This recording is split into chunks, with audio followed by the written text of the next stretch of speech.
darkly tanned as he was. Away. My parents don't know about magic. Going home was awkward. Mitch blinked. So you just ditched them for the other side of the world? Her adopted family could probably afford the flights, but he'd assumed that they weren't as detached as his. No, she said, blue eyes paling slightly. Mitch abandoned that line of conversation.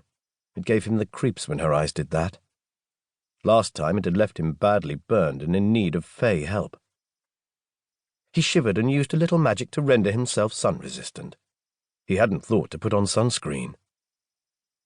"Do you think the Tantor still has enough water?" he asked. The lake level was lower than usual, low enough to allow him to sneak out of the academy without getting his feet wet. Not that he would. Last time he'd gone out that way, he'd been chased down by a zombie horse.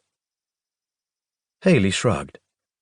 "It can just return to Faerie if it doesn't." "So it won't be popping up to demand more water, then?" It would probably call him Cursed One again and demand to know why he hadn't delivered its message to the Archangels. Maybe he should have asked Azrael to pass it on. But Azrael had been consuming Dr. Dalman's soul at the time. He shivered again. There were parts of last year that he would dearly love to forget. It said a lot about the year that a telepathic lake lizard didn't even make the list, despite the splitting headache and nosebleed it had given him. Probably not. I imagine it can get water from Faerie as well if it really needs to. As long as that's all it's getting, Mitch mumbled. He'd met the Fae before. The first had tried to kill him. The second had healed him before threatening to do the same. He didn't want to know what the third would do. "Why didn't you just tell your parents about the academy?" Mitch asked. Hayley was a good magician. There was no danger of her being locked up for insanity. "I got a lengthy lecture on the subject by Mr. McAllis," she replied. "And it just seemed easier not to explain that I'm attending a cursed school of magic." "It's not cursed anymore," Mitch replied. "Unless someone had cursed it while he wasn't looking. It wouldn't surprise him." He sneaked a glance at the mountains, but even Ruapehu was quiet, with no sign of the clouds of ash and smoke that had plagued them the year before. The Eternity War had moved away for the time being. "I'm sure they'd find that vastly reassuring," Hayley said. Mitch shrugged. He'd never really gotten the hang of talking to Hayley.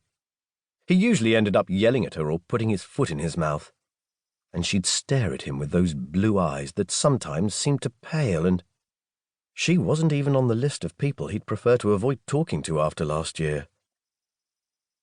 "I still have your feather," Mitch said to fill in the growing silence. Wavelets and insects did not count as noise in his opinion, and even the birds had given up under the unrelenting heat. "And I don't need it to protect me from the curse anymore." "Keep it," Hayley replied. "It's just a feather."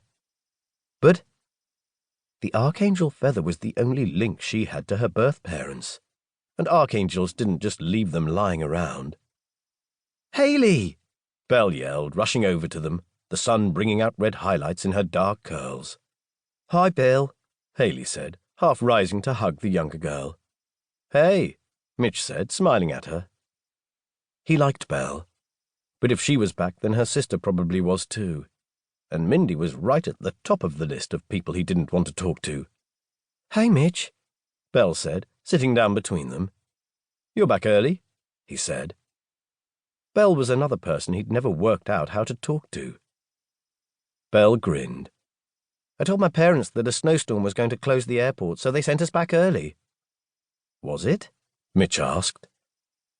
Belle was clairvoyant, and what she saw always happened, but he didn't think she could control the weather, and she could certainly lie. After the zombie horse incident, she liked Mindy even less than he did. An airport, anyway. Mitch snorted. She probably hadn't specified when either. Maybe she'd seen it closing 10 years from now. "Mindy is in her room." "I'll avoid the girls' dormitory then," Mitch said. At least he could avoid their resident psychopath until dinner. "See you later," he said, deciding to leave before he could become any more of a third wheel. He wasn't that desperate for company.